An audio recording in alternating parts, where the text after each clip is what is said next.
Welcome to Zealots at the Gate, a podcast of Comment Magazine. I'm Matthew Kamink. I'm Shadi Hamid. Together we research politics, religion, and the future of democracy at Fuller Seminary's Mao Institute of Faith and Public Life. We are writing a book together. This podcast represents an informal space where we can talk about how to live with deep difference. Thanks so much for joining us.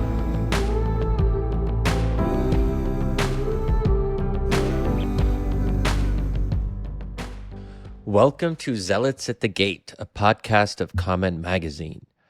I'm Shadi Hamid, and that over there is Matthew Kamink. Together, we research politics, religion, and the future of democracy at Fuller Seminary's Mao Institute of Faith and Public Life. Make sure to subscribe wherever you listen to podcasts. And Matt, do you want to introduce our guest? I'd love to. Dr. Moore is Christianity Today's editor-in-chief. He's the director of the Public Theology Project. Previously served as the president of the Southern Baptist Church's Ethics and Religious Liberty Commission. He's the author of several books on faith, politics, and culture, including, most recently, an excellent new book called Losing Our Religion, an Altar Call for Evangelical America. We'll leave the link for that book in the show notes, but yeah, Dr. Moore, welcome, sir. It's really great to have you here. Thanks for having me. I have a number of different directions I'd love to take this conversation. But the first one I want to press to you, and then I want to see how Shadi responds to my provocation. And it has to do with your history of challenging your own evangelical tribe on issues of politics. One of the things that we talk a lot about is, a healthy political tribe is one that can endure self-critique, reform, grow, deepen, and so forth. And over the last 10 to 15 years, you've been pushing evangelicalism on its political habits, its political speech, its relationship to Donald Trump, and a variety of the sort of movements towards Christian nationalism and so forth. And what I was hoping you might do is just reflect a little bit on what it means to challenge your own tribe and how to do that well. Maybe you've learned from past mistakes about how to challenge your own tribe. And then I'd like to see what Shadi, how Shadi responds to that, just as a little bit of a preview, because Shadi has, challenged his own Islamic community on a number of issues regarding their political behavior. And, this particular podcast is really fascinated with these questions of tribalism and pluralism and how we relate to our internal tribes and to the different tribes in American democracy. Well, I don't really see what I have been doing as challenging my own tribe. It's more in terms of speaking to a beleaguered group within what some may define as a tribe, asking what is the tribe. And I think that a lot of that is definitional, and some of that has to do with the fact that evangelicalism, and in some ways this is a strength, in some ways it's a weakness, isn't an institution. It's a renewal movement within institutions. And so there's always been, in the history of evangelicalism, splintering, calls to repentance, calls to get back in touch with roots. I mean, that's just part of what evangelicalism is. So I think right now it's not so much about challenging the tribe to go in a different direction as it is in realizing that the tribes are being redefined and seeking to define them as we go. So maybe on that note, before I jump in, could you help listeners and viewers with some of, first of all, what does it mean to be an evangelical in your conception of the term? Obviously, it's become an increasingly contested word to use, and there's debate about what it means, whether there's agreement over what it means.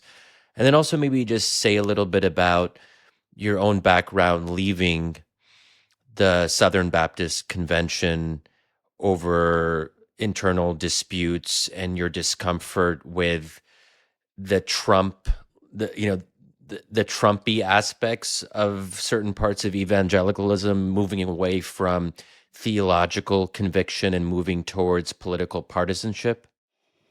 Well, to some degree, evangelicalism has always been a contested concept, and that's especially been true over the past, say, 50 years. And one of the reasons it's been so ill-defined is it's been in everybody's interest to keep it relatively ill-defined. And so if you can have a movement that can include both Tim Keller and prosperity gospel preachers such as Benny Hinn, Paula White. I mean, that's not a coherent movement. It's a label that's being very haphazardly applied. For the outside world, it gives a category to say exotic sorts of Protestants in their view. And from the evangelical perspective, it gives a sense of bigness and solidarity that didn't really exist until it was defined politically rather than theologically. So I think that's always been contested to some degree. What I think evangelicalism historically has been is a movement within the church that emphasizes the personal, the need for personal relational experience with God. People come into the kingdom of God not nation by nation or village by village or family by family, but person by person. And with that, an emphasis upon the authority of Scripture. And so keeping those things central. It's not that other strands of Christianity don't talk about those things, but evangelicalism has been the place of emphasis for those things. And that's why right now in the contemporary environment where evangelical has come to mean, in an American context, Trump supporter in many people's minds, a lot of campus ministries and other places don't use the word evangelical because that people assume you're handing out red hats in the campus ministry. And a lot of evangelicals, especially younger evangelicals, don't want to use the term at all. And those who typically meet most of the historical criteria for being evangelicals tend to be the most reluctant to use the word. And I'm not married to the word evangelical, but I haven't found an alternative to explain this particular strand of Christianity. And could you just say a little bit about your resignation from your leadership posts in the Southern Baptist Convention? Well, it really was about three different things. One of them had to do with the politicization and the Trumpism. Another had to do with racial justice questions, and probably the most important had to do with church sexual abuse. And so I came to the conclusion I really, like a lot of institutions, I think that most people wanted to do the right thing. Certainly most people who assembled every year in the annual meeting. But there were different psychologies at work. And I've seen this happen in congregation after congregation as well. Might be just 10% of the congregation that really wants to create havoc. But if the 90% assume, well, we really can't acknowledge that this is going on, and if we do, we need to just assume that we can give 30% of what those people want, and then they'll be like we are, ready to move on in unity. That's not the case. So, those were some factors in deciding. Okay, great. And so I want to jump now into maybe the meat of the debate that I think Matt and I have been going back and forth on now for a couple years, and we often come back to a sort of puzzle, which is Matt would say, if I can speak for him for a moment, that his own theology gives him the resources to not be overly politicized, to delay judgment, to not see everything as an existential battle for the soul of America, where religion has to be kind of repurposed into politics or partisanship. And so, and I think the idea of delayed judgment is a really inspirational one. I'm obviously, well, not maybe not obviously, but I'm not an evangelical. I'm not a Christian. I'm a Muslim, and I've found deep inspiration in the work of the Dutch theologian Abraham Kuyper, who Matt introduced me to. And in Kuyper's thought, the idea of the imperfection of this world and perfection only being possible with Christ is a powerful thought. The idea that we have to kind of sit with imperfection, and that definitive judgment will not be possible until some later time. And in theory, that should allow us to chill a little bit.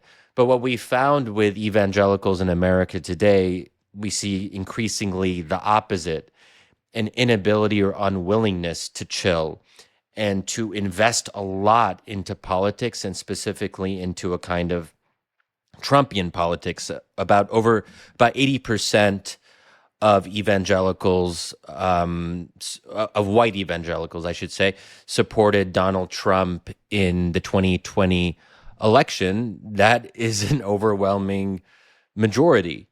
And also, unfortunately, according to various surveys, evangelicals tend to be the most anti-Muslim or Islamophobic demographic group in America. And that's also coincided with the Trump era. And of course, so, maybe not so surprising in that sense. But why is it that you and Matt and other evangelical figures in the community, you've tried to push back against these negative tendencies? And not to say that voting for Trump on its own is necessarily bad. What we're talking about here is tying evangelicalism to Donald Trump and not being able to separate them. I think that's what we're really concerned with here.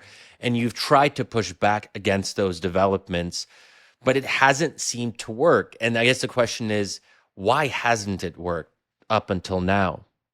Well, I mean, for one thing, there are multiple different questions in there, and so I'll try to get to each of them. The one about the fact that it hasn't worked, it depends on what one means by worked. I think there are some people probably whose goal is to let's redirect the institutions of evangelicalism in a different way politically. That's not what I'm trying to do.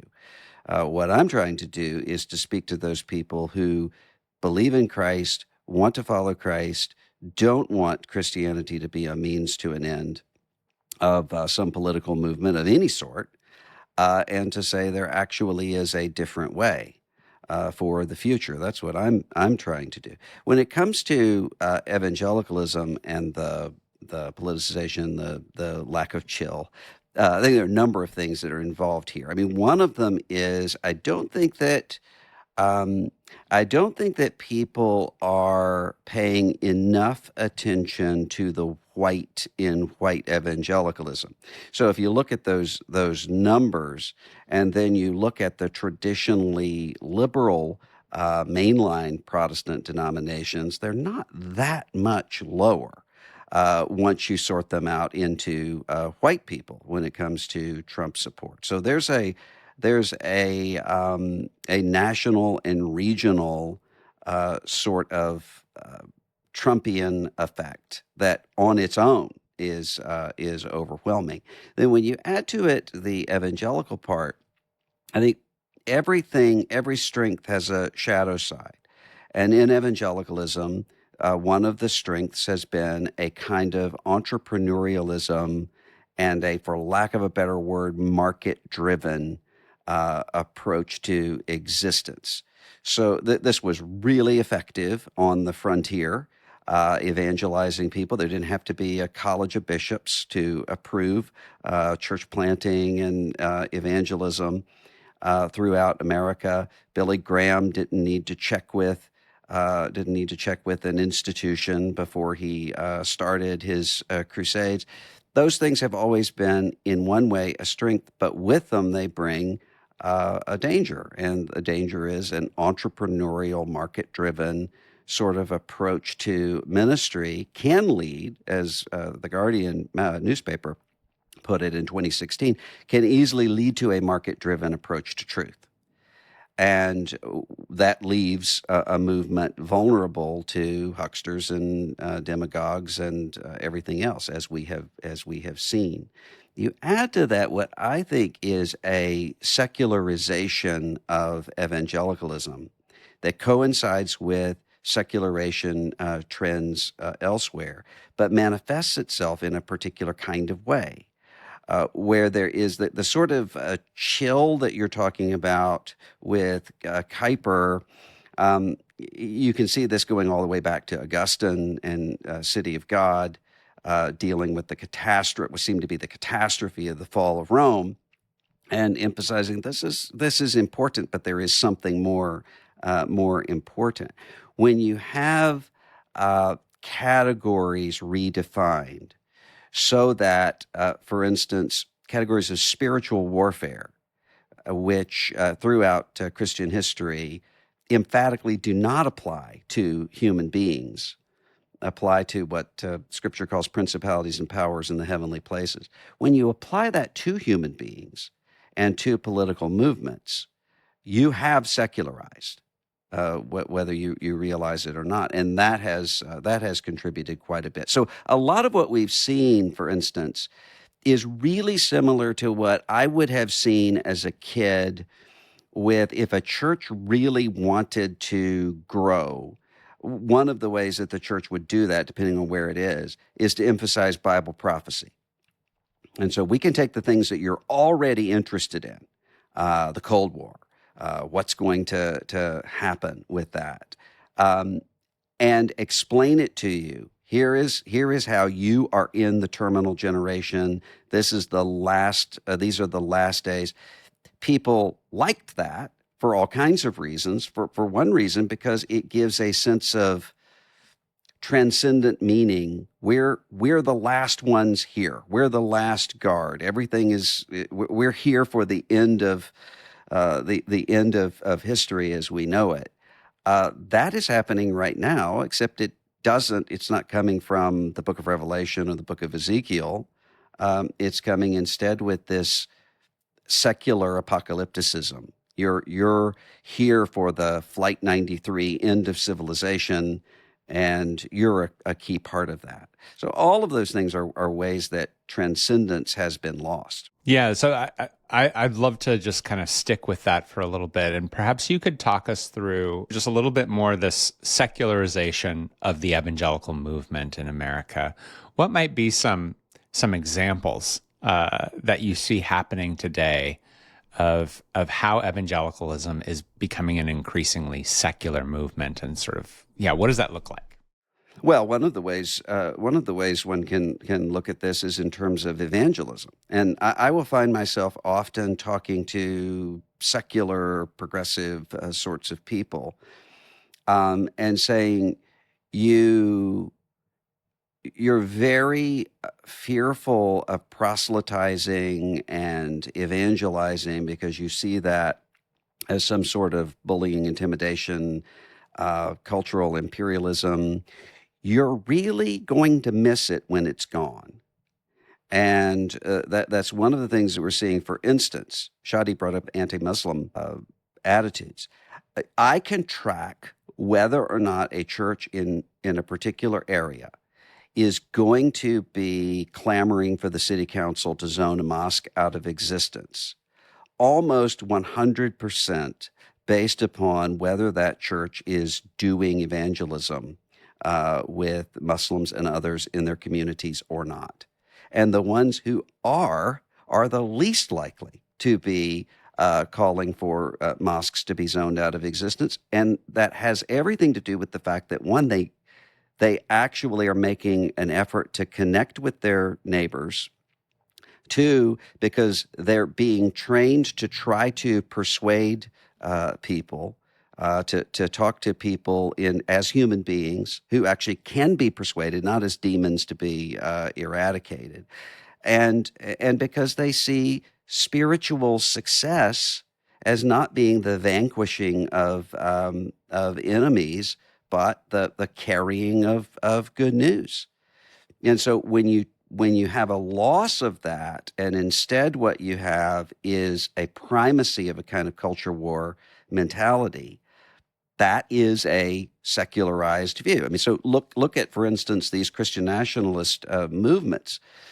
The problem for me with Christian nationalism is not that it's too conservative. It's that it is what previous generations of evangelicals would have called modernism, social gospel.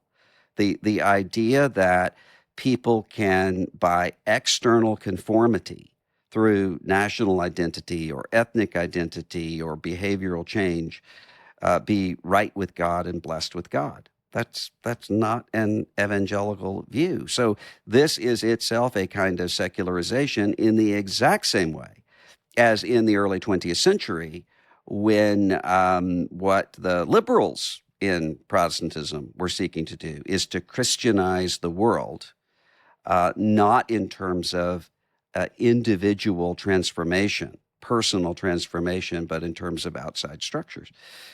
The so-called fundamentalists were the one who said that's not what Christianity is, and they were right.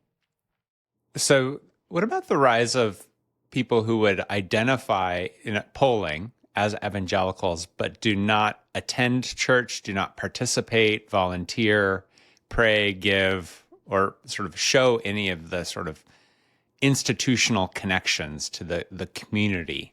Yeah. What do you make of the rise of these unaffiliated so-called evangelicals? And what does that mean?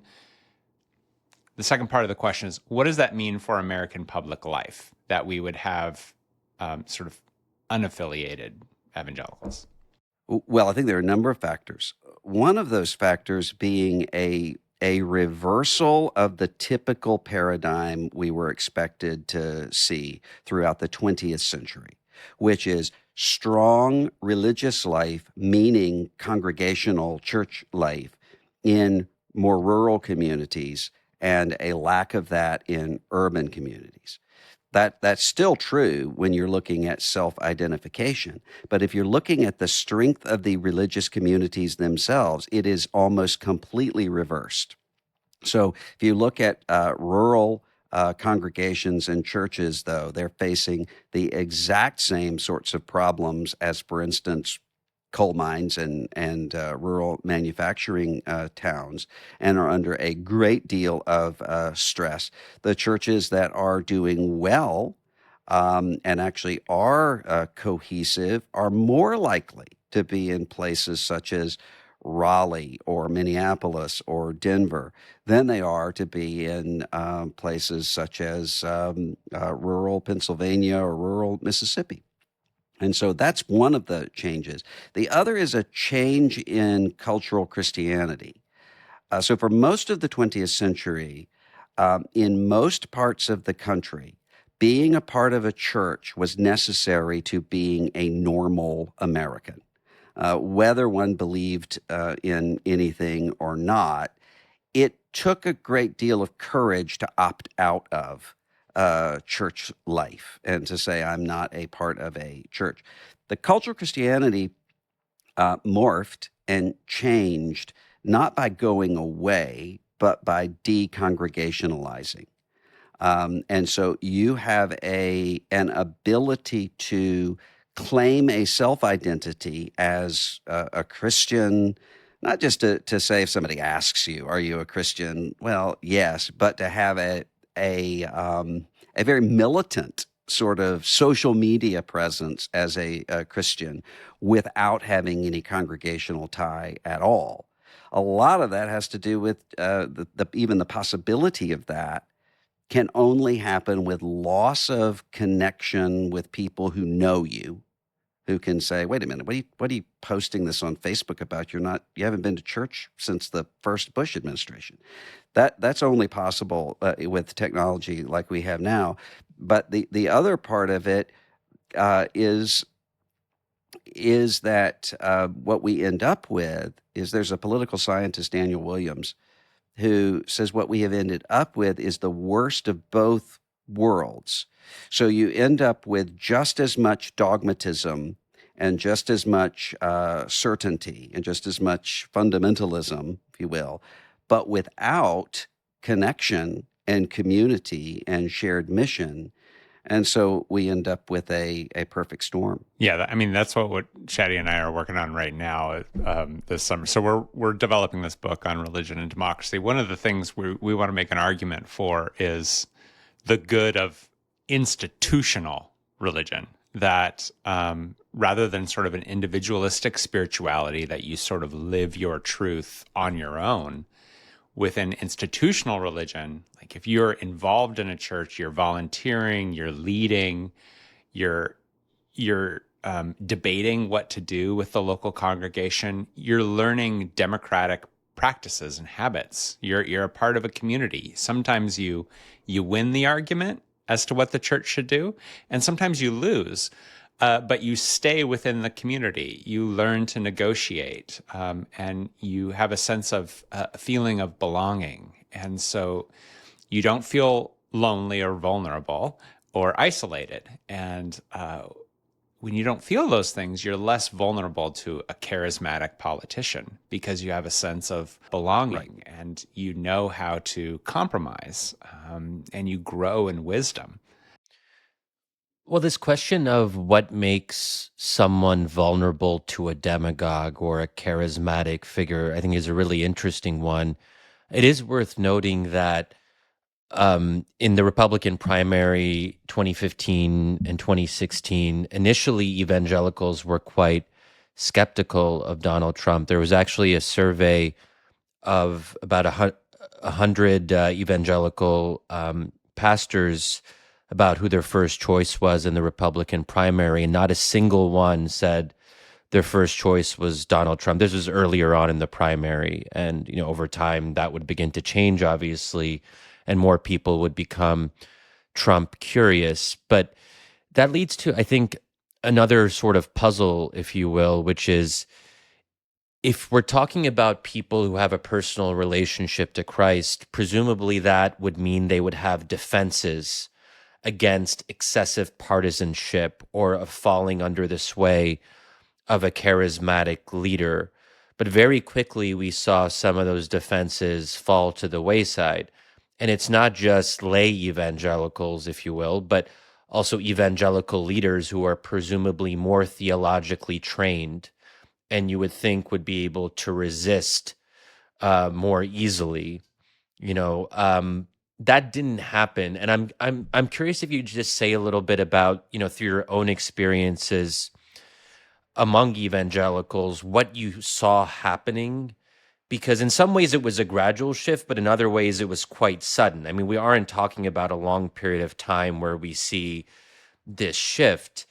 And I'm also thinking too of Tim Alberta's book on, I think, the kingdom, the power, and the glory, where he talks about his father, an evangelical pastor, who from 2016 to 2020, he started to notice that members of his church would come to him increasingly with political questions. They weren't coming to him with questions about theology, salvation, the Bible, the nature of Christ. They were asking him, what are your positions on these hot topics? Do you agree with Trump or do you not? And it seems to me that a lot of evangelical churches became consumed by those political questions. And again, which raises this sort of puzzle of how did that come to be? Well, in the broadest sense, that's not really surprising. I mean, I think what all of us want to do is to find a one particular experience, ideology, system, institution, or something that will inoculate people from any of these sorts of personal or social disorders. Christianity, above all idea systems, has never claimed that that would be the case. Most of the New Testament epistles writing to people and saying, stop conforming to the outside world and be renewed. Remember who you are in Christ. That's a perpetual sort of problem. Then you add to that look at a similar sort of problem happening in a completely secular arena with the strength of the political parties themselves. I remember in 2015, 2016, I would be talking to Republican elected officials and leaders and saying, this Trump thing is really moving along.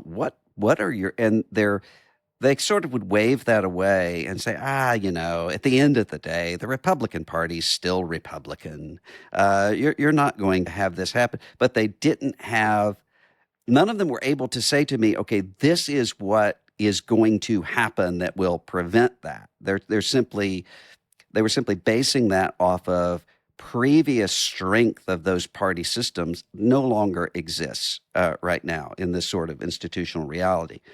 That's even more true when you're talking about evangelical Christianity in the United States, because it is a populist movement in good ways and bad from the very beginning. And so the leaders of evangelicalism are not Tammany Hall bosses who are able to move their constituencies and give politicians this set of votes or the other. I mean, the illusion is that that's the case. So that for some, Jerry Falwell was able to come in and convince people, okay, I'm bringing my people along to Ronald Reagan instead of Jimmy Carter. It's not because of Jerry Falwell's power. It's because you had people who were moving to Ronald Reagan instead of Jimmy Carter, and Jerry Falwell channeled that and explained that to the outside world. So what happened in 2015, 2016 is, yes, you're right. You had most evangelical leaders who were not supportive of Trump. At the time, I said, talking about the leaders, said you basically have the sort of Billy Graham evangelicals are for Rubio or Bush or someone along those lines. Your Jerry Falwell sorts of evangelicals are solidly behind Ted Cruz, and your Jimmy Swaggart evangelicals are solidly behind Donald Trump.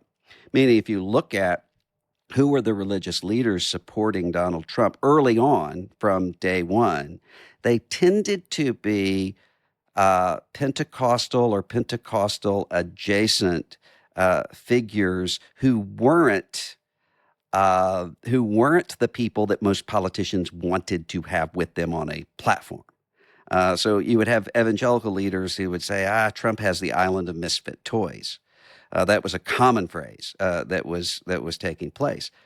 But what mattered was, where were the people? And that was being defined less religiously than it was politically. And so the leaders then adjusted themselves to the crowds. And that was one of the reasons why I was saying in 2015, 2016, when so many evangelicals were saying, well, I don't really like what's happening with Trump, with the misogyny and the, all of these things. But we'll just say we're going to be for the people he will appoint rather than for him. And what I said at the time is, that's just not the way things work in American life right now. And it didn't.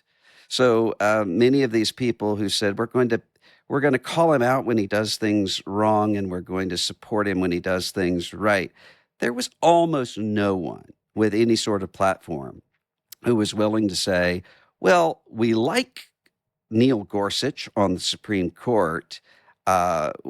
We can't stand what you're doing with the way that you're demonizing people. I mean, nobody was doing that. Instead, it became a wholehearted sort of movement and mission, as is that's the way American life is right now, and we were not immune to it at all. So as we think about, you've been a leading scholar, teacher, writer within evangelicalism for many, many years. And I'm curious, thinking back to 20 years ago, if you could rewrite some of those books, knowing what you know about what was coming, do you have maybe regrets? Or if you could go back and shape the evangelical political imagination differently in, say, 2004, so 20 years back. As a seminary professor, training pastors, getting them ready. Imagine you had 10 to 20 years to prepare them for 2016. What sorts of things within the evangelical political imagination would you want to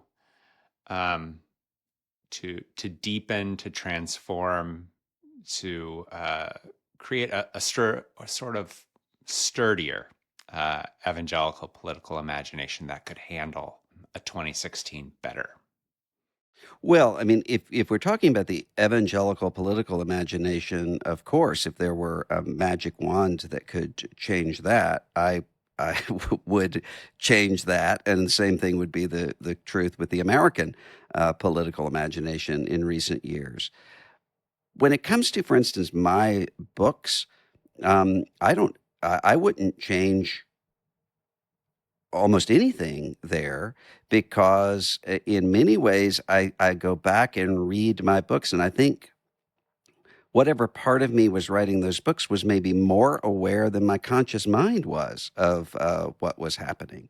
So, Tempted and Tried, for instance, in 2010, is talking about the third temptation of Christ and politicization, and particularly reflecting on the Glenn Beck Restoring Honor rally that was using these very secularized Christian terms for starkly political, demagogic sorts of purposes.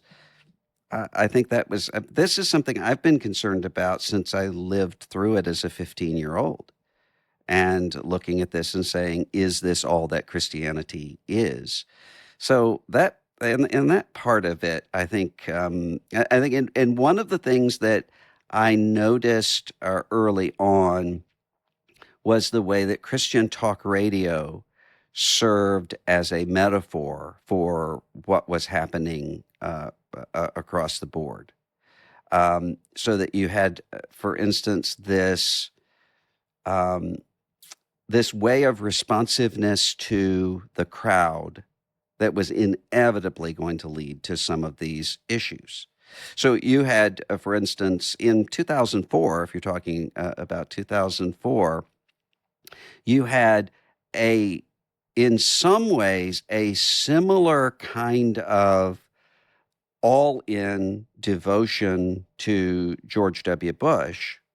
The difference being that George W. Bush was a grown-up and wasn't himself defined by that. And certainly the people in the Bush administration weren't willing to be defined by that to the same degree that we see now. So a lot of these impulses were already there. They just had the institutional restraints removed. And once those are removed, all kinds of things happen, and the ability for people to communicate with one another in a different sort of venue. Yeah. And one thing that has come up a lot in this conversation, but, any conversation really about American politics today, is just the fact that everything is overly politicized and we're all casualties of that. So in that sense, evangelicals aren't entirely unique. Most of us have been shaped often negatively by our political surroundings.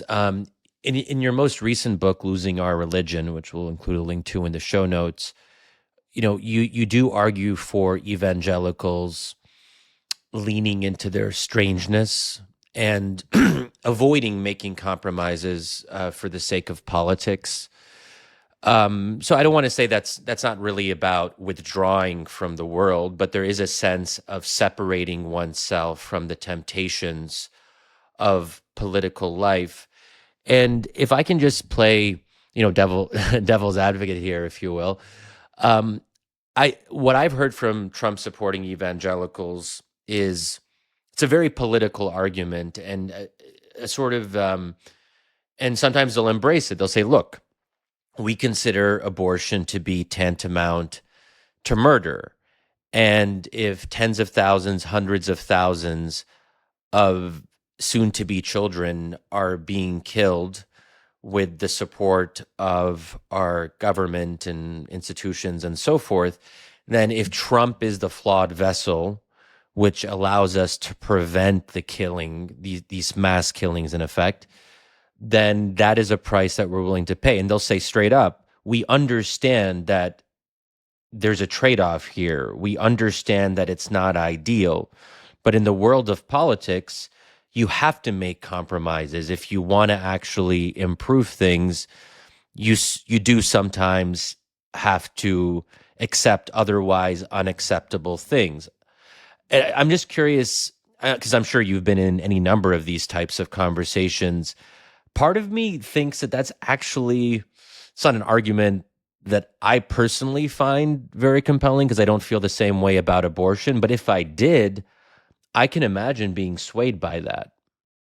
Yeah, well, then you would be literally playing devil's advocate because the argument that they're giving to you is almost directly from the devil's voice in the Gospel of Matthew and the Gospel of Luke. Question is, what are the ultimate goals and what are the ultimate priorities?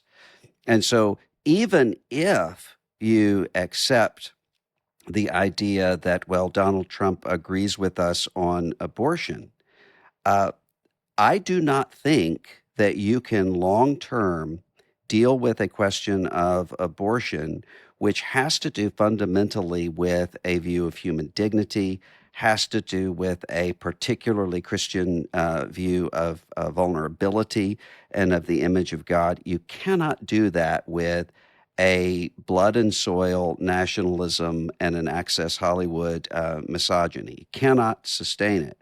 And that's also true if you look at, for instance, the example of Ireland, which for a long time was an outlier in Western Europe when it came to questions of abortion and other family sorts of questions, is no longer, and in many ways is the most pro-choice place in Western Europe. Why?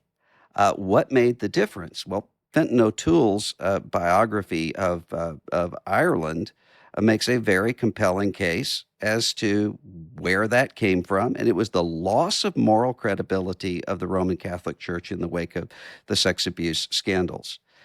Taking an evangelical movement and saying everything that we've said previously about personal character is gone because we're making a compromise when it comes to our political identity. And that's especially true when we have hitched the entire identity of the American evangelical movement, not the global evangelical movement, but the American evangelical movement, to this figure that very few of us have any doubt that history will regard as a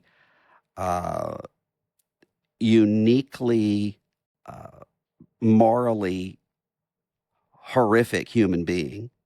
That's not, in my view, a good trade. And we look at some people would say, well, Dobbs' decision was decided and Roe versus Wade is gone. Right. And I'm glad Roe versus Wade is gone. The abortion rate hasn't gone down. And that's especially true when you look at just demographically what's happening. I fear that we are creating the most resilient pro-choice majority when it comes to abortion that one can possibly imagine because we've tied the pro-life movement to this noxious figure. That's not a good trade in my view. Yeah, I think that argument's right on. I have to say that in doing that, you're undermining the credibility of the argument itself. There were always people who would say, and I was arguing against these people for 20 years, who would say, let's not treat abortion as a legal category. Let's simply talk about it in terms of changing minds and hearts. And I would say you can't do that if you do have an understanding of abortion as having to do with two vulnerable human beings and not one. And this really is a social justice movement. Then that means that there has to be a legal recognition of the vulnerability of both women and their unborn children. But now you have sort of the opposite argument, which isn't happening. If you look at the grassroots sort of people who are actually doing something about the pro-life movement, women who are working in pregnancy resource centers and other things, they are the people who really do understand persuasion, care for people, vulnerability. They do understand that you cannot have that and this sort of misogyny and the sort of, look at the barstool sports sexualization of the American right, along with the European right. A pro-life movement cannot be sustained in that. It just can't. So we focused on, the sins of the right more so. I do want to just dwell a little bit on whether my own side, Democrats, left of center folks, bear some responsibility for the difficulties that evangelicals find themselves in. I mean, it wasn't always the case that evangelicals were overwhelmingly Republican. As recently as 1990, 40% of white evangelicals were Democrats. And I think that, part of the issue here is that the Democratic Party leaned into a harder line secularism. Democrats stopped spending as much time trying to appeal to people and communities of faith. They embraced causes that were seen as antithetical to a religious ontology, especially recently, with various aspects of wokeness, debates around gender, and so forth.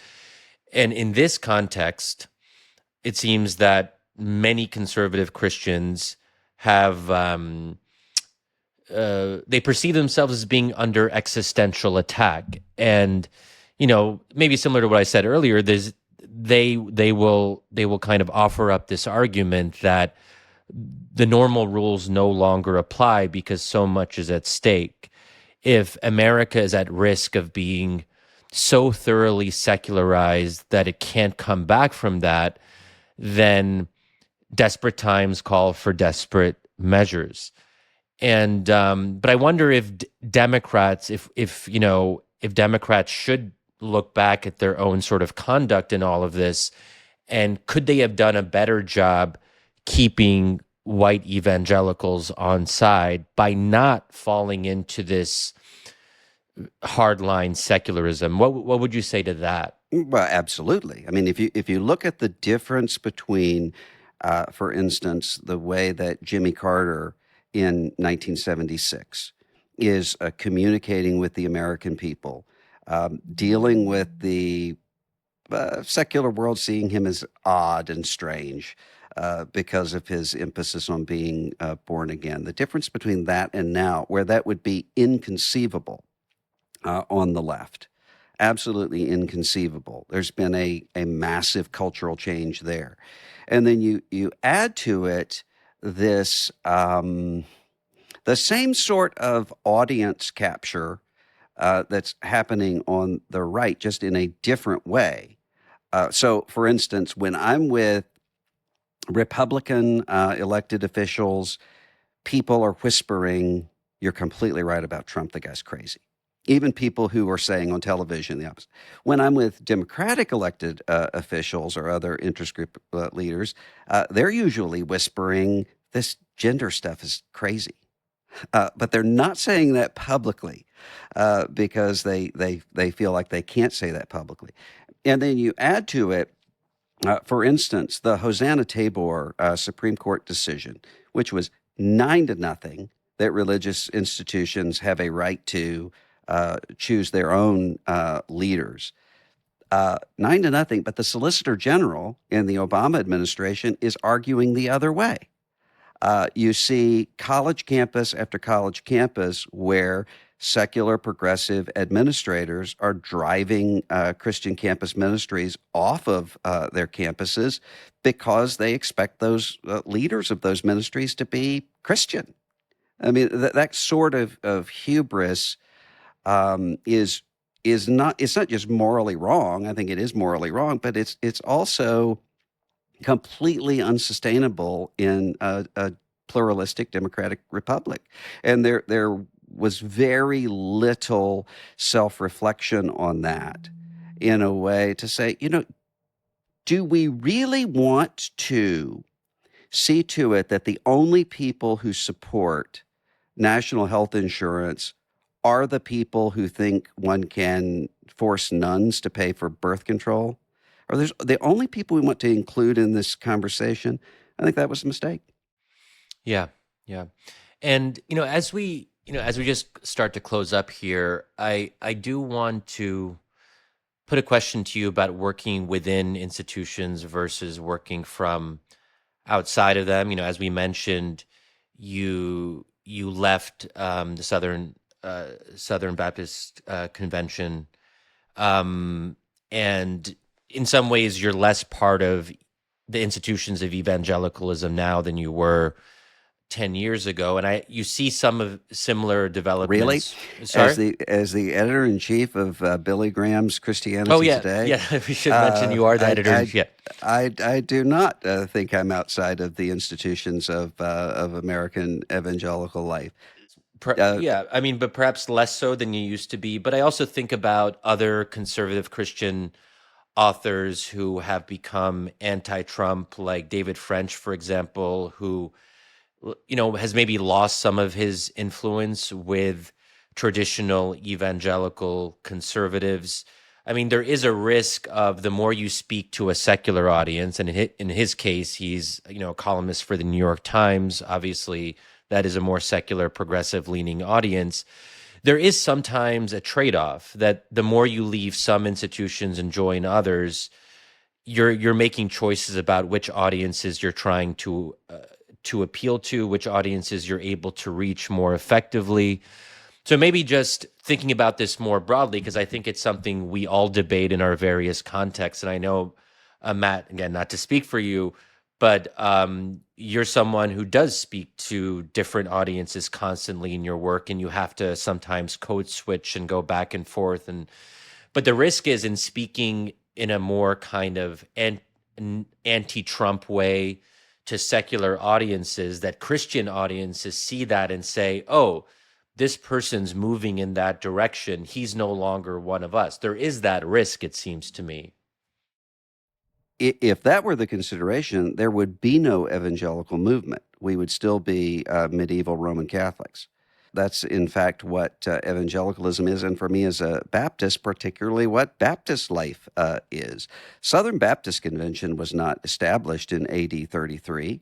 The Baptist movement came about from dissenters within Anglicanism who were saying this is not what Christianity is to be.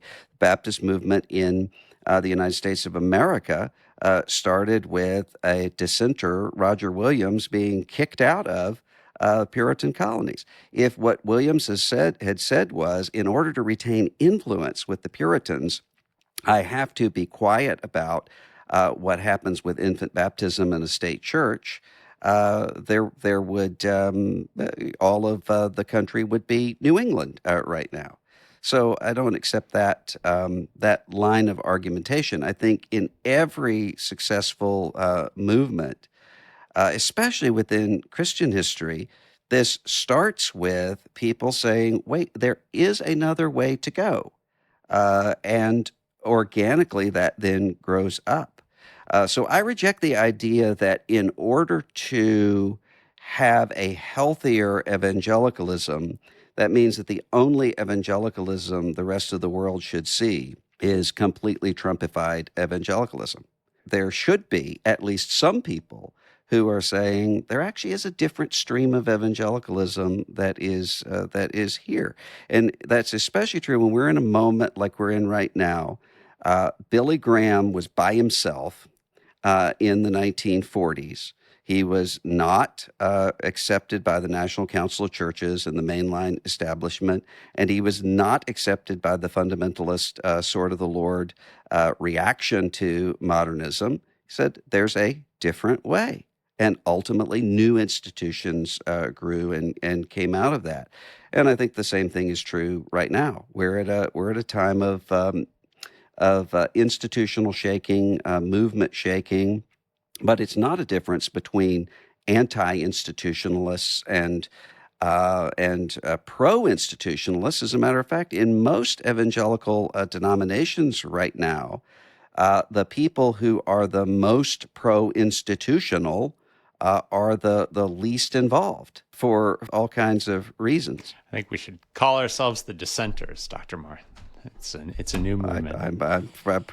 There's a perfectly good tradition of that. Yeah. So as we wrap up, final question. We've covered some dark topics, and it's been a little low. And I'd love to wrap up just by hearing points of hope that you see within American evangelicalism, or maybe resources, people who are doing good work that give you hope. We've also really focused on white American evangelicals. I'd be curious if you see points of hope within global evangelicalism that might inform our troubles here in the United States. But yeah, when it comes to the future of evangelical politics, are there things that give you hope? When I was teaching in a really, really secular institution, none of my students were Christians or even religious at all. Tim Keller came along with me one day for class. And one of the students said, "Why do you insist on using this word evangelical when it has become so disgraced and politicized?" And Tim's response was to say, well, most of us are in Africa and Asia and Latin America, and the North Americans don't get to just choose what we're called because we've messed up the brand. And the student said, fair enough, and sat down. And my response was to say the most important thing that he said there was us. Evangelicalism is not centered on the United States of America, but is a global movement. And there is a lot of health happening in global evangelicalism, not just numerically, but also spiritually. And even in places, I really believe that if the regime, when the regime falls in Iran, people are going to be shocked at the numbers of Iranian evangelical Christians that are there and have been proliferating under great persecution. So there are all kinds of signs of that. You look at 20-something evangelical Christians, I see a marked shift in, for lack of a better word, the sincerity of the sorts of questions that are being asked about basic spiritual formation in ways that I see to be good signs. That said, usually when people say, give us hope, what they mean is give us reassurance. And what they're asking for, what are the signs that we can see that can tell us that the future is going to be better? I think there are those signs, but we shouldn't be looking for them because, as Jesus said, it's an adulterous generation that seeks after signs. And I find myself wanting to look for those things. But hope, Romans chapter 5, hope that is seen is not hope in Romans chapter 8. Hope instead comes out of suffering, which builds endurance, and endurance, which builds character. Character then leads to hope, and hope does not put to shame. So even if I didn't see signs of life all over the world, I would still be ultimately hopeful because Jesus is alive. Amen to that, Dr. Moore. We have really appreciated having you. Thank you so much, and thank you for humoring our tough questions. And we really do appreciate this, and we wish you well as you continue to lead Christianity Today. Thank you so much for this great book, Losing Our Religion. We'll put the link to that book in the show notes. But once again, very grateful, Dr. Moore. Thank you. Well, if you think those were tough questions, you haven't been to a Baptist business meeting. But it was fun to be with you. Thanks for having me. Thank you. Great to see you. Friends, thank you so much for listening to Zealots at the Gate. If you like what you heard, please leave us a rating. Hey, 5 stars is great, but we'll take 4.5. Check out this podcast's intellectual seedbed at comment.org, where you'll find illuminating essays on politics, culture, and faith. You'll find stuff from Shadi and from me. We want to hear from you, so connect with us over at Twitter at Shadi Hamid and at Matthew Kamink. Good luck spelling my last name. We wish you well. Or you can also write to us. Send us an email, zealots@comment.org, and you can expect a sincere exchange. Our thanks as well to our sponsor, Fuller Seminary's Mao Institute of Faith and Public Life. Zealots at the Gate is hosted by Comment Magazine, produced by the great Ali Crummy, audience strategy by Matt Crummy, and editorial direction by Ann Snyder. I'm Shadi Hamid. And I'm Matthew Kamink. We'll see you next time.